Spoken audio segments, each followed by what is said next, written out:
zonas del intestino y dirigirse, por ejemplo, a diferentes órganos.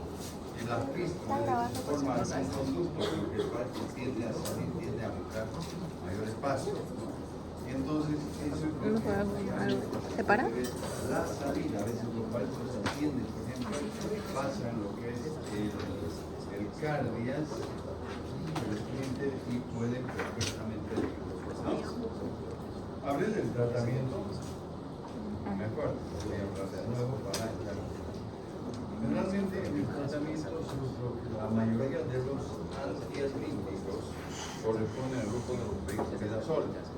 Y dentro de ese grupo, por ejemplo, tenemos ya sea el albendazol, el mebendazol, flubendazol, también incluimos la sal de piperacina, se menciona también, esto es en general, ¿no? Por ejemplo, la ivermectina, que la ivermectina no va a actuar directamente con mayor frecuencia sobre el rheumatoide, van a haber otros, ¿no? Ivermectina, por ejemplo, va a ser mucho más específico para lo que se refiere a estronquiloides temporales, ¿no? Igualmente, la piperacina o la sal de piperacina está indicada cabalmente en los casos de que haya una obstrucción importante. Esto voy a hacer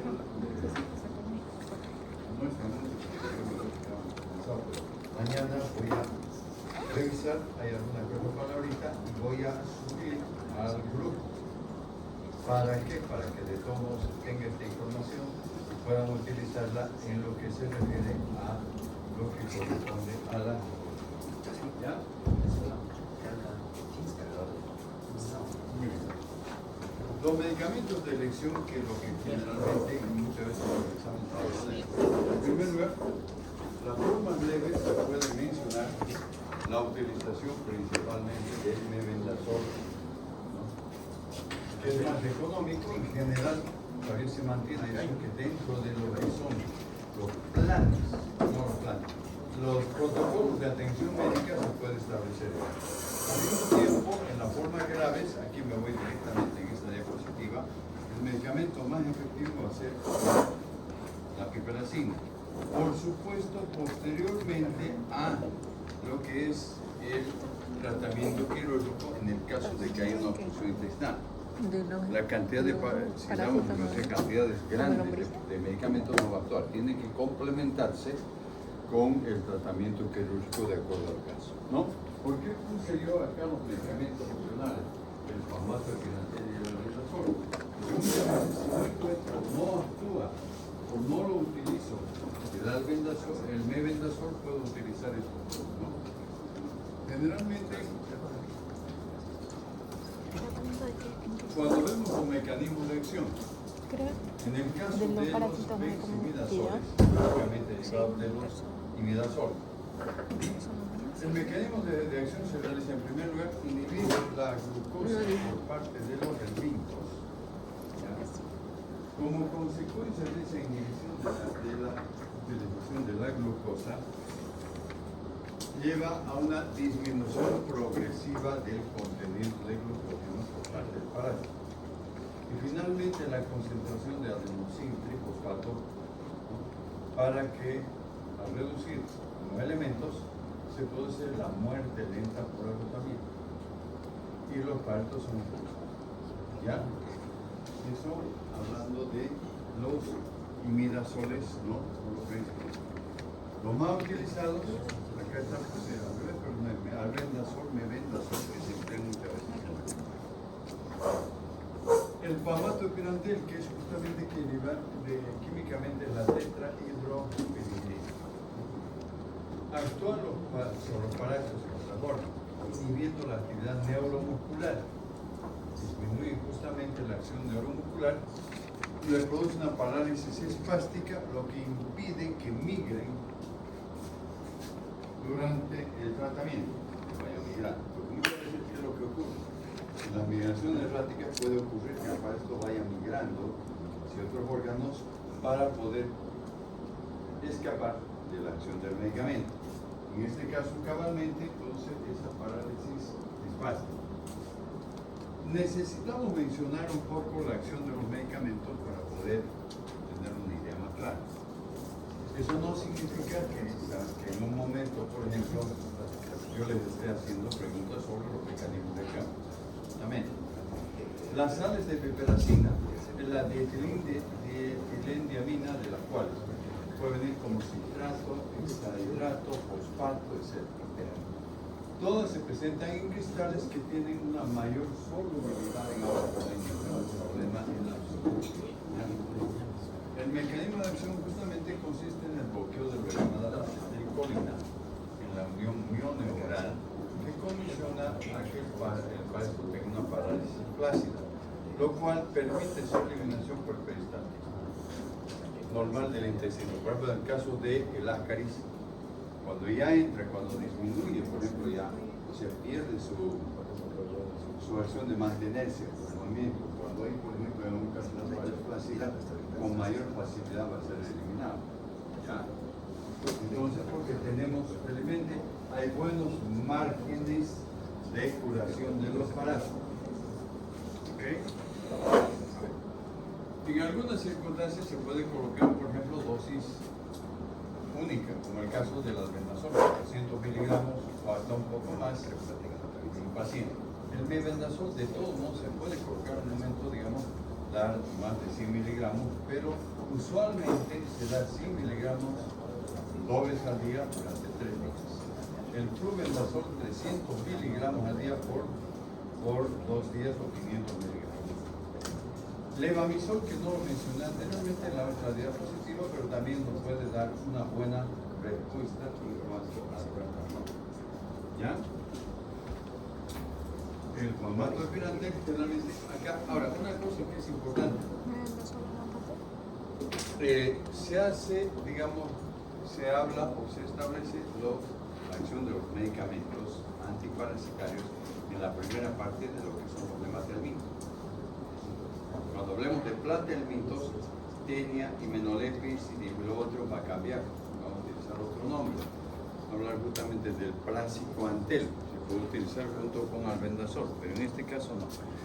El pamato y pirantel realmente es desde 10 miligramos por kilogramo peso.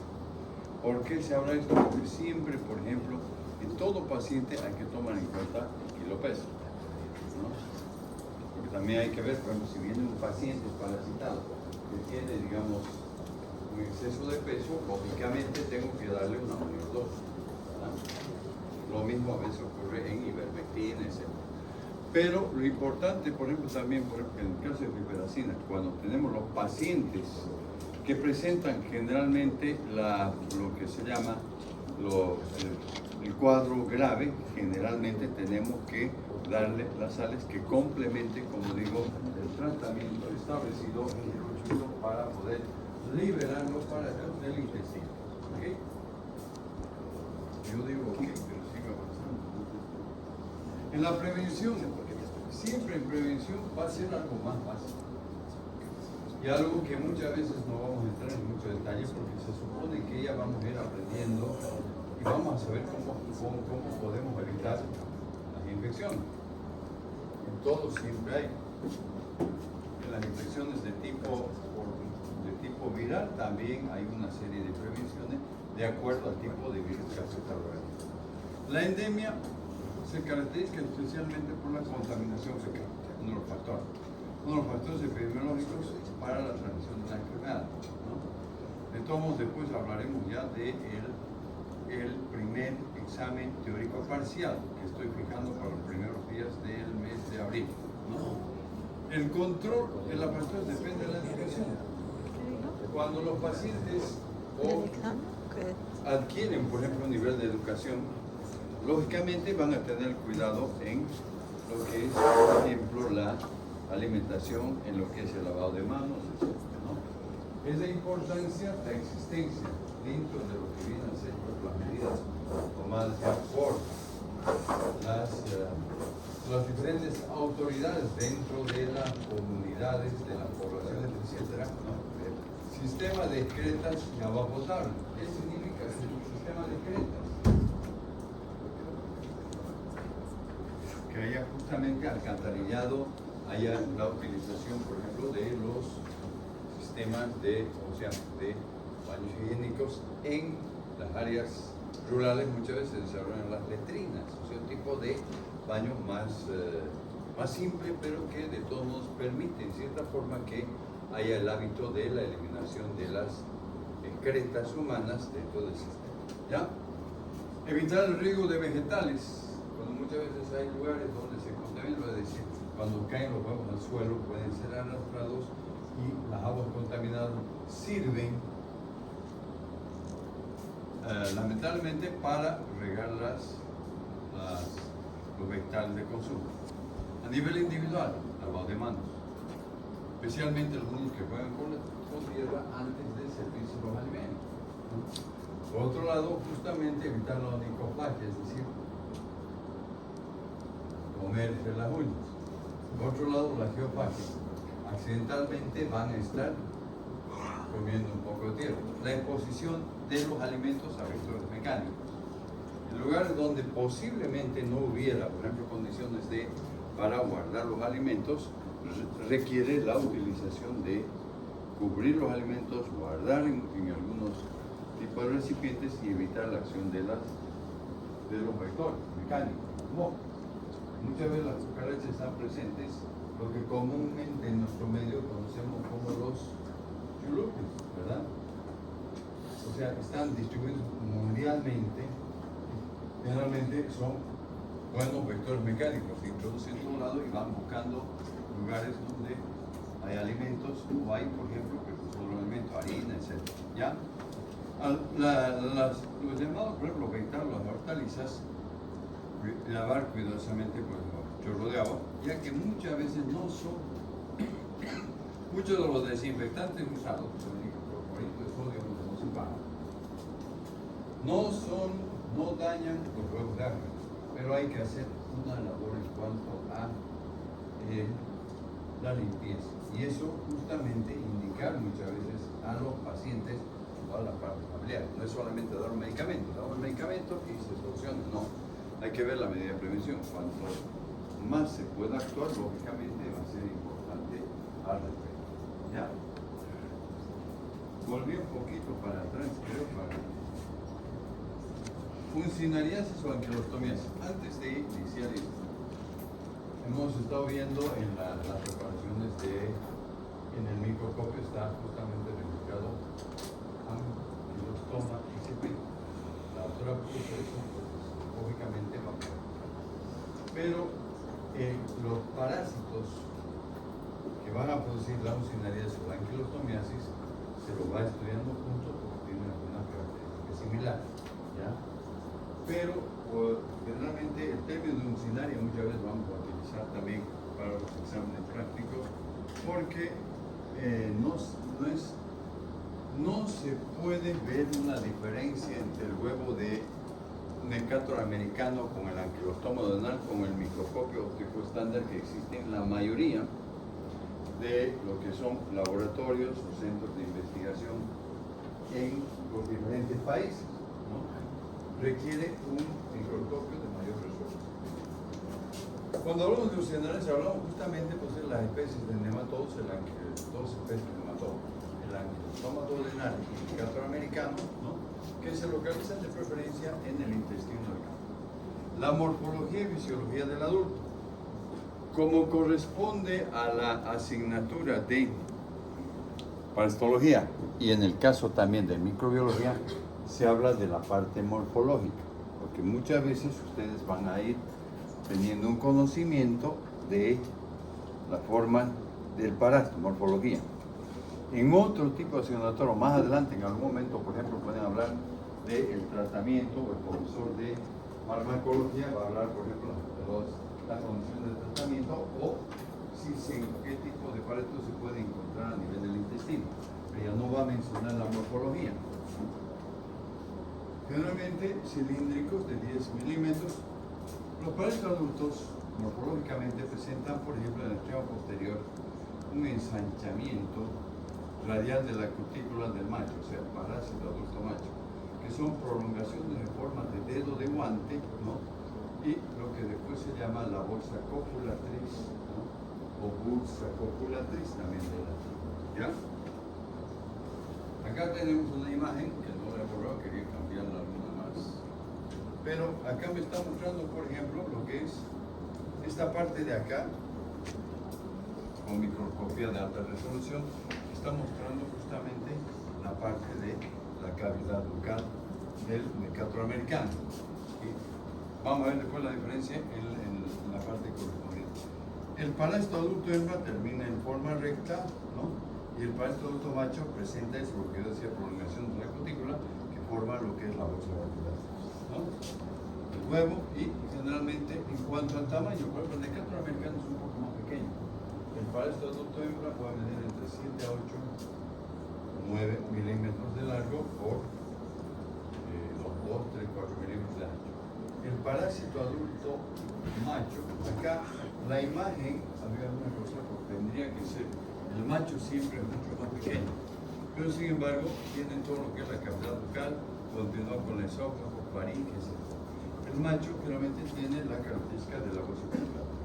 Puede medir, por ejemplo, de 5 a 7 milímetros. Siempre los parásitos adultos machos son de menor tamaño. ¿Ok? Perdón un poco de esto, pero no voy a poder hablar. ¿Se escucha atrás? Sí. Sí.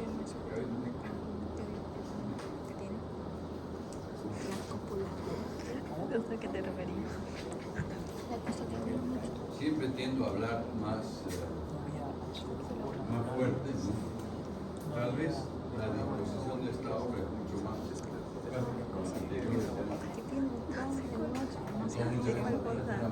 o sea, mayor distracción. Habla de 5 alumnos igualitos.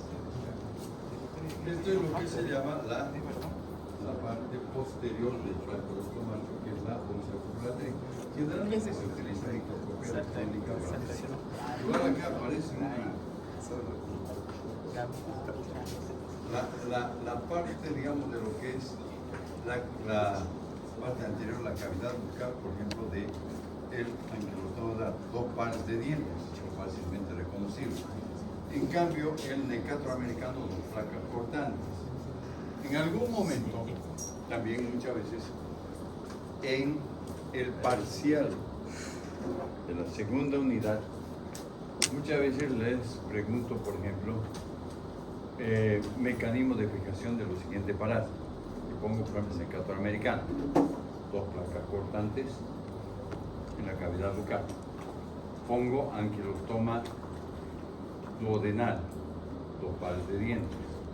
Pero a veces ocurre que el alumno invierte, ¿no? O sea, por supuesto, menciono 3, 4 parásitos en el cual, ¿por qué nos sirve lo que es el mecanismo de fijación?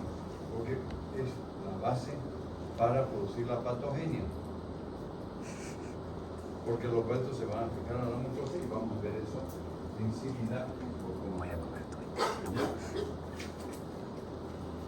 Acá tenemos el anquilostoma duodenal, que puede medir, por ejemplo, el parásito adulto o hembra, unos 7 a 11 o 7 a 12 milímetros, y el macho puede prestar hasta 9 milímetros.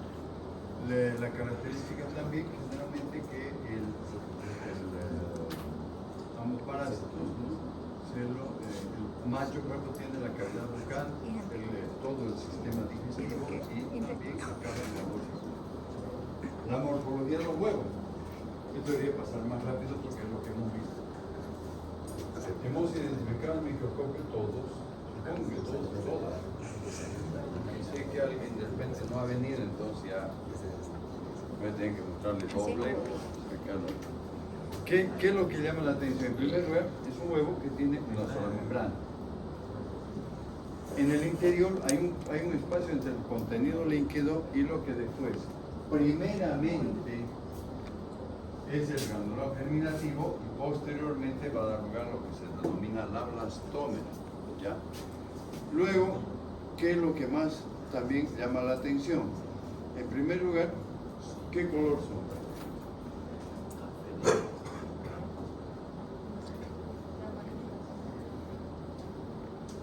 Esto generalmente es más de color negro, pero en sí lo veo esto, en general es transparente.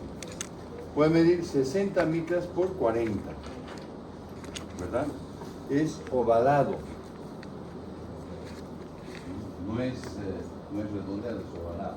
huevo de acariz, generalmente en ¿de acuerdo? Este huevo cuando eclosiona, realmente va a permitir el desarrollo de dos tipos de larvas. La primera, la larva raptitiforme, que puede medir 250 micras por 20 micras de ancho. Un extremo anterior romo inicialmente, ¿no?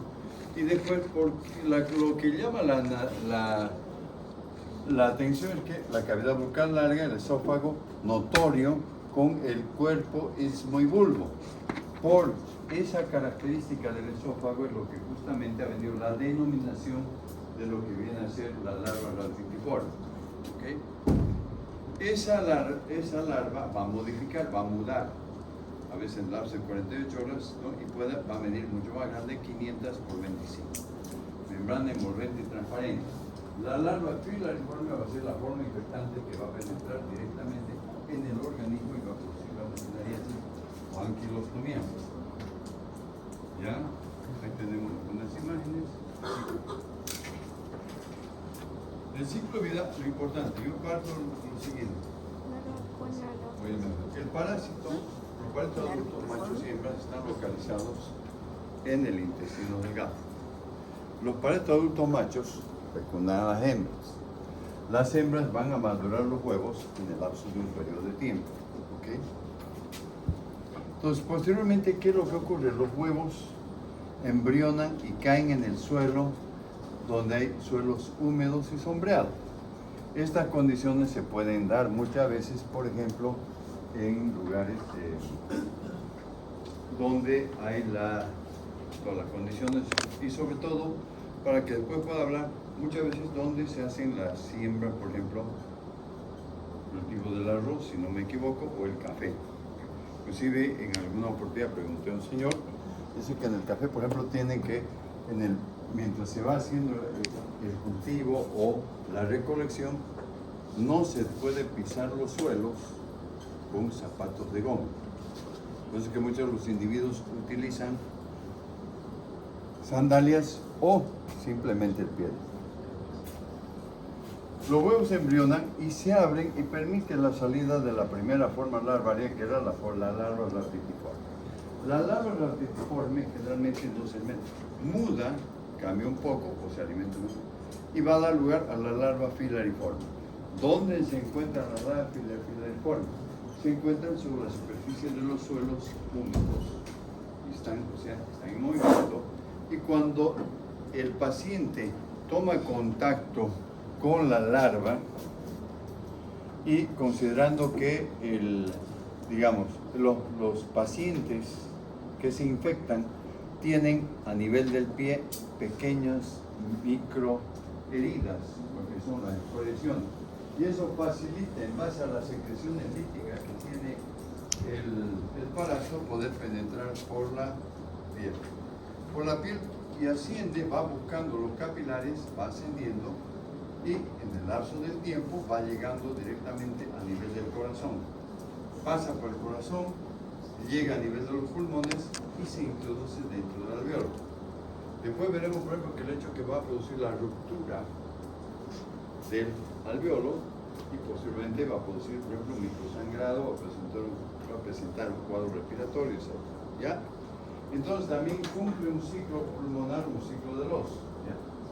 Cuando después continúa la larva y llega a nivel de la glotis, se abre la glotis y permite que esa larva pueda ser tragada y pasar directamente al esófago, hasta el estómago y en el intestino desarrollar en el lapso de 2 o 3 meses adultos. ¿Está claro? De todos modos, el grupo que le ha tocado el escenario, estoy hablando, porque también, por ejemplo, en la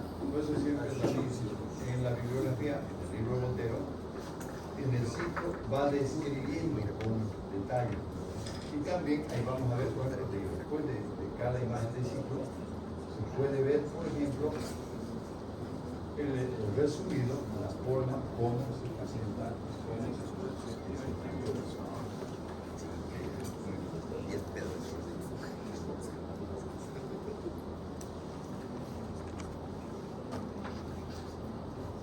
y la patogenia.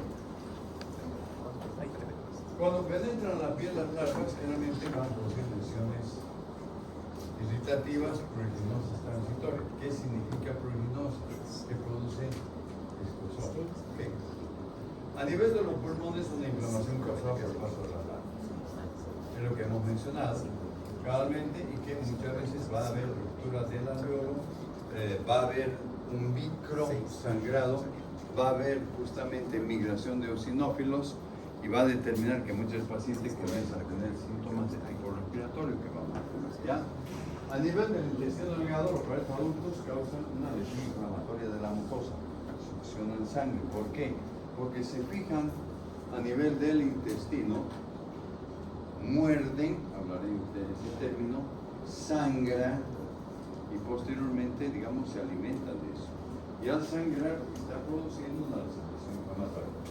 Abundante cantidad de parásitos en muchos de los pacientes, que va a dar lugar a una clínica importante, que es la anemia, que se le llama microcítica hipocrónica. ¿Por qué? Porque generalmente los glóbulos rojos van a ser mucho más pequeños y van a ser, o sea, pálidos, ¿verdad? Muy bien. El mecanismo de daño de las mucinarias, primeramente traumático. Mecanismo de acción también que se puede tomar a nivel de la piel, hidroliza el tejido celular. A nivel pulmonar, microhemorragias, infiltrados celulares.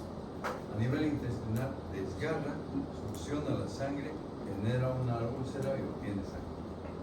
¿Ya? Y se produce la anemia microcítica hipocrónica heteropénica. Significa que los glóbulos rojos son mucho más reducidos, están transparentes, claros, y generalmente también se va perdiendo es importante. Está claro hasta aquí.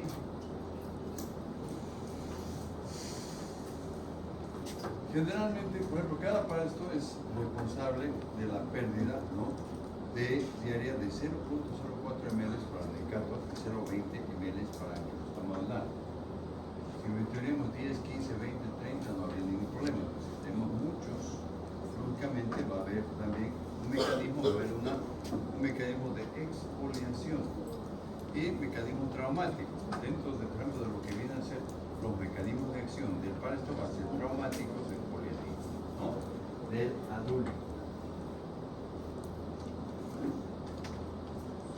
Acá tenemos, esto es la muestra de una biopsia, pero de una autopsia. Vamos a ver, por ejemplo, una parte del intestino.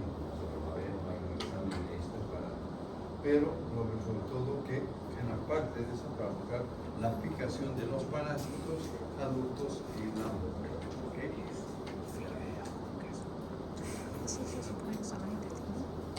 Manifestaciones clínicas. ¿Por dónde ingresa el parásito? Exactamente. Entonces va a haber una dermatitis pruriginosa de entrada. Piel más afectada en los espacios interdigitales. Cuando llegan los pulmones, ¿qué es lo que decía aquí? Rompía el alveolo, entonces va a haber la producción de microhemorragias, tos, expectoración, febrículas transitorias y producción de una reacción inflamatoria. ¿Verdad? Ese va a ser el proceso directamente a nivel de la fase pulmonar dentro de la manifestación clínica. Estoy hablando de la manifestación clínica.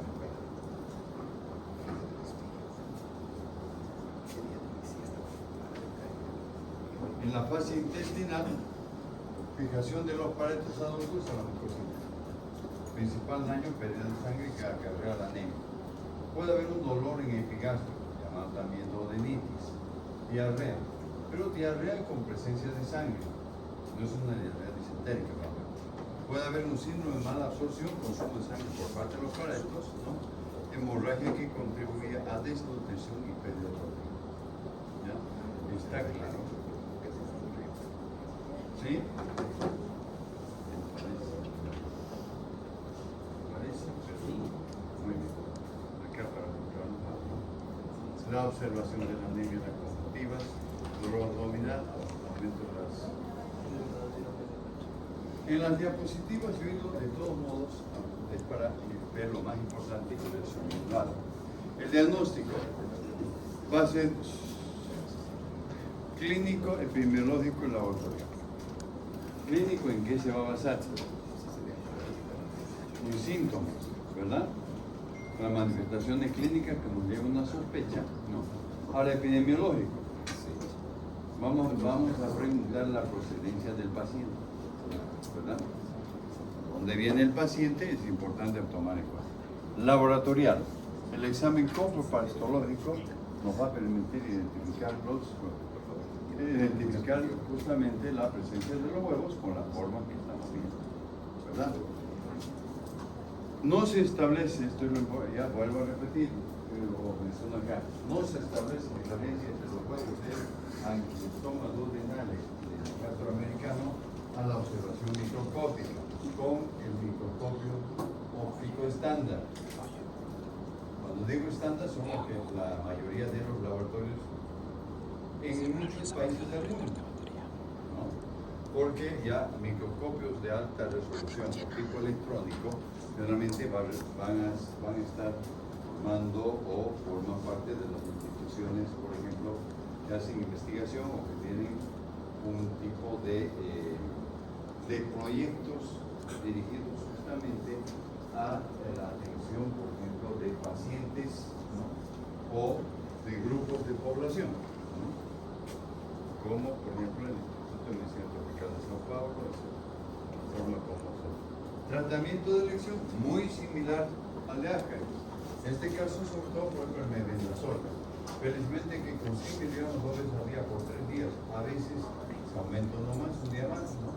El albendazol 400 miligramos por 3 días, flubendazol 300 miligramos. Entonces, o puedo aumentar la dosis del albendazol, 400 miligramos la dosis única, y el mebendazol 500 miligramos. Pero siempre, y esto me queda claro, siempre, por ejemplo, con pacientes, niños o menores de edad, debemos tomarles el peso y debemos calcular el kilo peso. ¿Ya?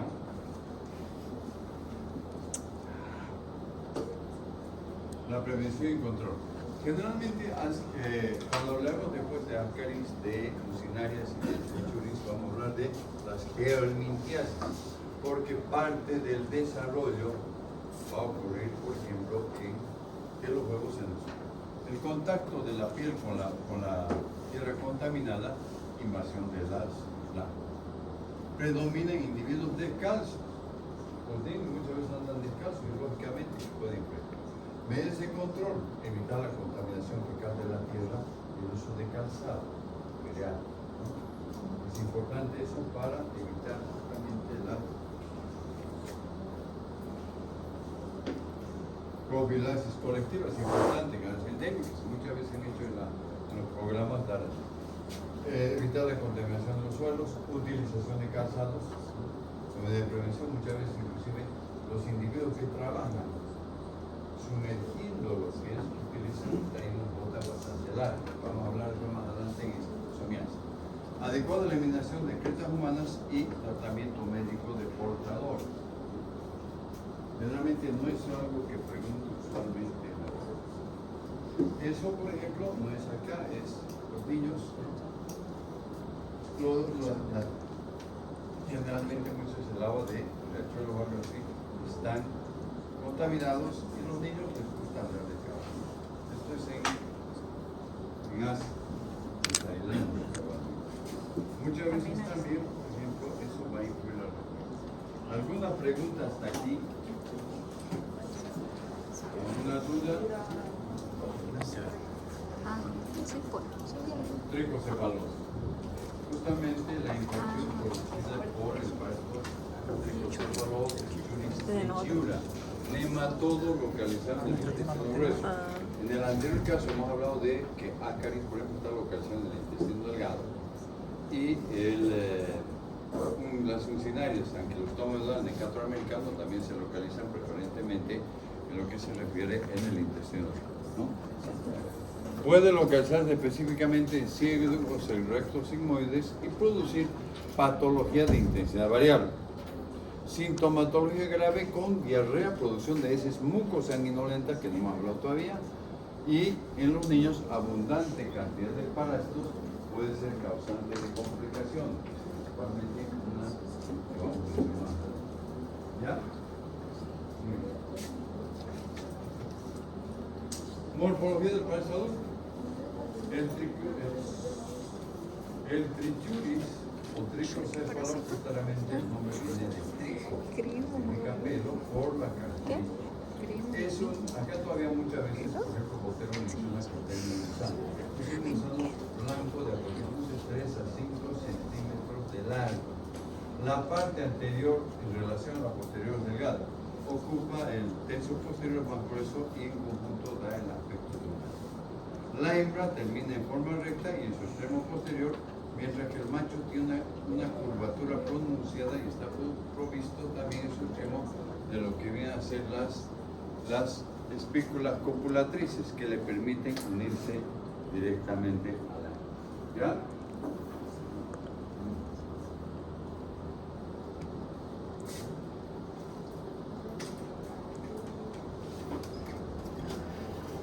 Acá tenemos, ¿no? La hembra termina en forma recta.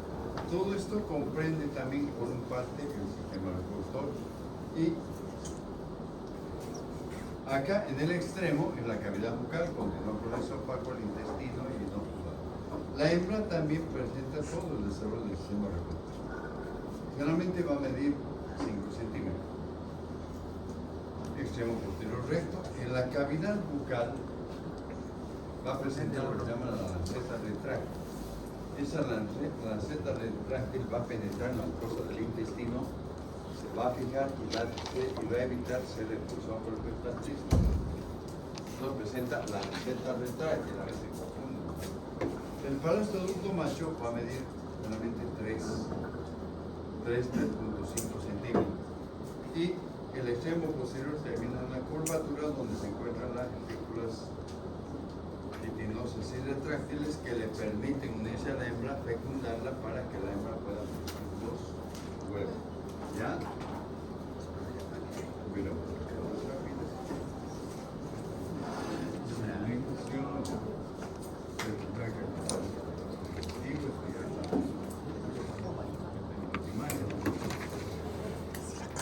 los huevos, todos son identificados, son muy característicos, pueden medir realmente entre 50 micras por 25.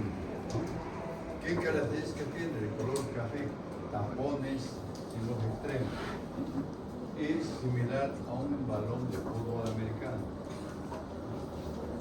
Ya lo he mencionado en la parte gráfica.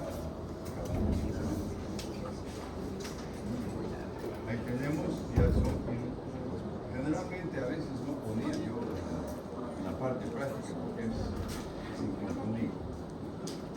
El ciclo de vida.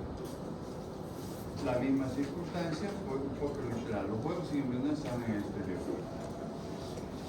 No son todavía infectados, entonces requieren las condiciones del clima para poder establecer. Siempre menciono la tierra, porque si tenemos asfalto, pavimento y tenemos condiciones adecuadas, no se va a producir la infección.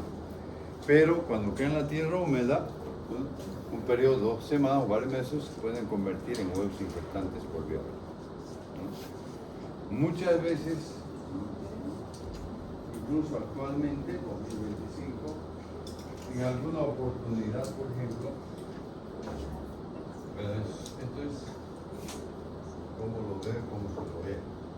Muchas veces, por ejemplo, ya cuando ustedes van concluyendo su etapa de formación, tienen alrededor de 3 meses que yo le llamo servicio social obligatorio y que muchas veces lo llaman de provincia. Y muchos recurren y van, por ejemplo, a poblaciones, trabajan en hospitales, etcétera, durante los 3 meses. Y van a ver que muchas veces las poblaciones, no toda la población va a tener condiciones, sino que muchas veces son caños con tierra, etcétera. Muchos de los pacientes viven en zonas periféricas y lógicamente están susceptibles a enfermarse. Por eso es que hablo de la condición de La infección siempre se va a producir por vía oral, cuando se hieren huevos embriolados. Estos llegan a la boca con alimentos, ¿no? En el aparato digestivo, los huevos van a sufrir un ablandamiento a nivel del estómago y liberan larvas en el intestino delgado. Penetran en glandes del Lieberkühn, donde existe un corto periodo de desarrollo. Pero, los prefieren en autofuncionar. Maduran y viven aproximadamente 7 años. 7 años. Madre mía. Ya se graduó. El parásito adulto macho fecunda a la hembra y está localizado a nivel del intestino grueso. Los parásitos adultos hembras eliminan al exterior los huevos. Una vez que vaya construyendo la parte de nematelmintos, voy a mencionar, por ejemplo, voy a tomar el modelo de Otero, que hay un cuadro en el cual está el detalle respectivo. Los huevos caen en la tierra, embrionan y consumen la temperatura. Esos huevos muchas veces, como no lo dije, van a ser concentrados o van a contaminar, por ejemplo, alimentos y agua. ¿Qué es lo que ocurre? Cuando el hombre, el paciente, ingiere alimentos contaminados con huevos, adquiere la infección. El huevo ingresa directamente por el esófago, pasa a nivel del estómago, entre el estómago y el intestino, generalmente se ablanda, se desprende el tapón y permite la salida de la larva. La larva posteriormente puede haber una maduración a nivel del intestino delgado, la glándula del Lieberkühn, y posteriormente va a desarrollar y se localiza en el intestino grueso. ¿Qué diferencia rápidamente en el ciclo en relación a Askeromycoides y las mucinarias?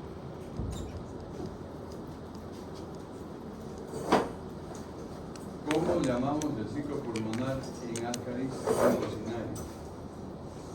Ciclo, si pasa por el pulmón, ciclo pulmonar, ciclo del oso.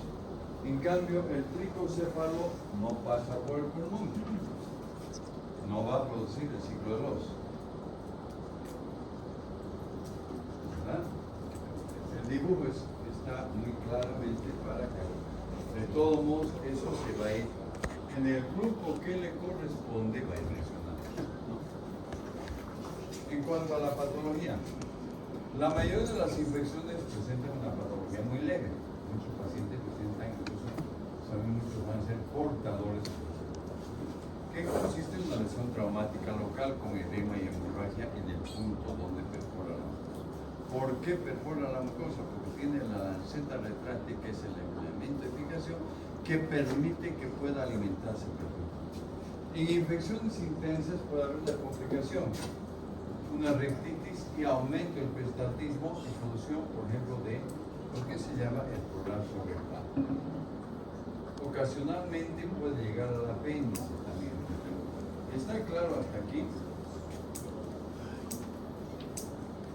La principal patología o la patogenia es por la lesión mecánica. Los parásitos introducen la porción anterior de lo que es donde está la lanceta retráctil. Esa lesión traumática puede producir una edema y hemorragia. Lógicamente, en principio es un microedema y microhemorragia, no es tan grande, obviamente. ¿Ya? Muy bien.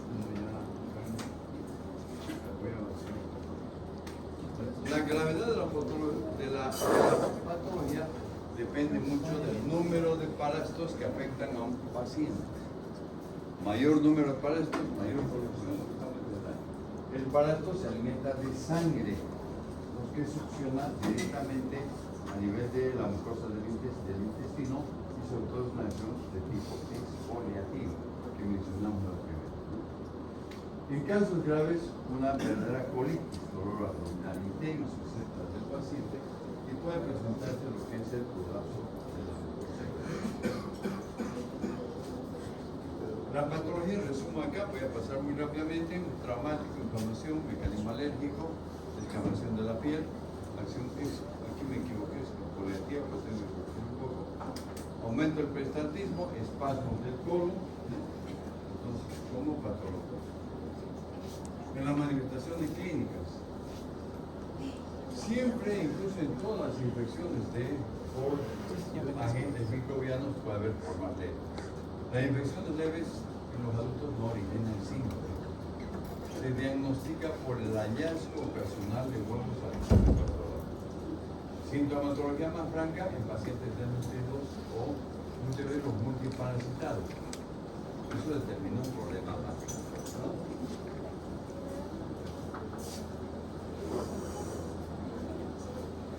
Síntomas principales. O sea, yo todavía he hecho y todavía estoy aplicando, si tengo opción, en forma literal. Dolor abdominal tipo cólico, diarrea disentérica con moco y sangre, pufo y tenesmo. El pufo, necesidad de eliminar la materia fecal con mucho esfuerzo. El tenesmo, espasmo doloroso que produce la necesidad de una nueva evacuación. Frecuentemente en esto, vamos a ver también que en el caso de amebias se evacúa. ¿Qué es el prolapso rectal? Cuando el cuadro se presenta en forma grave en niños desnutridos, ¿no?, que pueden tener hipotonía de los músculos perineales. ¿Dónde está la región perineal? En la región justamente terminal del intestino. Relajación del esfínter anal, la mucosa rectal inflamada y sangrante que se prolapsa va a determinar por el aumento del peristaltismo y permite justamente por el esfuerzo. Entonces los niños van a tener un problema, puede haber en el adulto, pero el niño es el que puede ser mucho más sujeto de problemas. Entonces, esta es la condición que se presenta, se prolapsa, sale. Felizmente se puede solucionar esto porque después finalmente se llega a la causa, se hidrata al paciente, se mejora su estado general y hay una introducción de tipo manual por parte del profesional y para que vuelva a esa cuestión. Porque después, una vez que se puede mejorar el tonismo muscular, lógicamente no va a haber ese proceso, ¿no? Está presente y muchas veces en el paciente. Diagnóstico. Muy fácil, ¿no? La confirmación del diagnóstico debe ser mediante el examen patológico o también acompañarse de una técnica de enriquecimiento. Con relación a la infección, se utilizan los métodos de recuento de huevos. ¿Ya? No cortaron nada.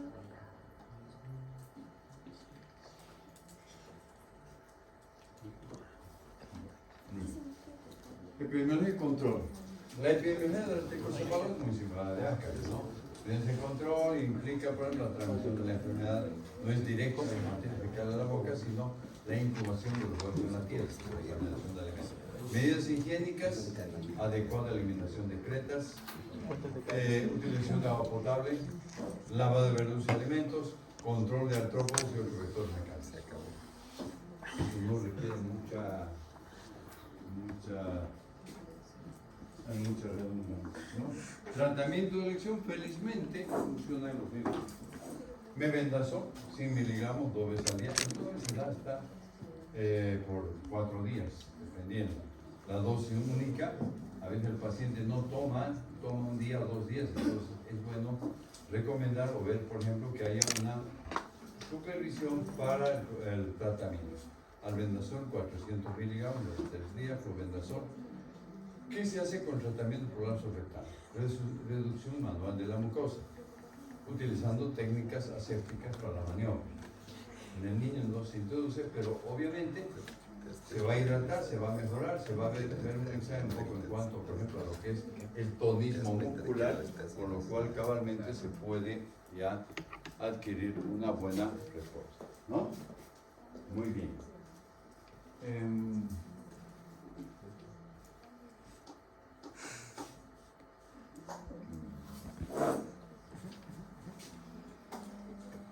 Voy a quedar en esto.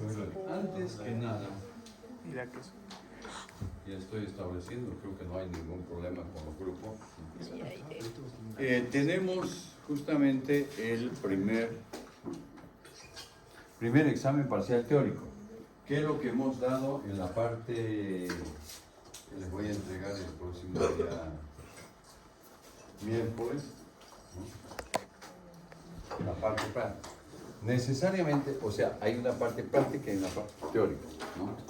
El siguiente examen práctico corresponderá justamente ya a la identificación de los aparatos por microscopía. Ahora, en la parte teórica de la primera unidad, generalmente, ¿qué es lo que vamos a ver? No es muy largo. Conceptos, definiciones e interacciones biológicas de la primera unidad.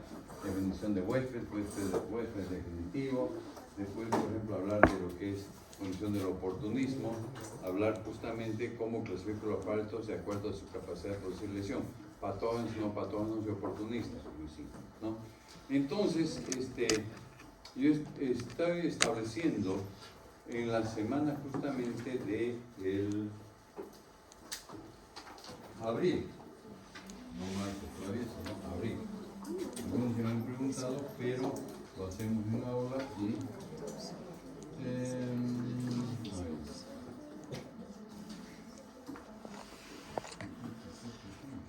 muy bien, abril. Entonces establecí, por ejemplo, con el paralelo, porque me gusta en la semana, prefiero una semana tomar los exámenes. El 7 está para el paralelo 2, el 8 está para el paralelo 1 y el 9 de abril, ¿le parece? Sí. En clase teórica no es nada complicado, nada.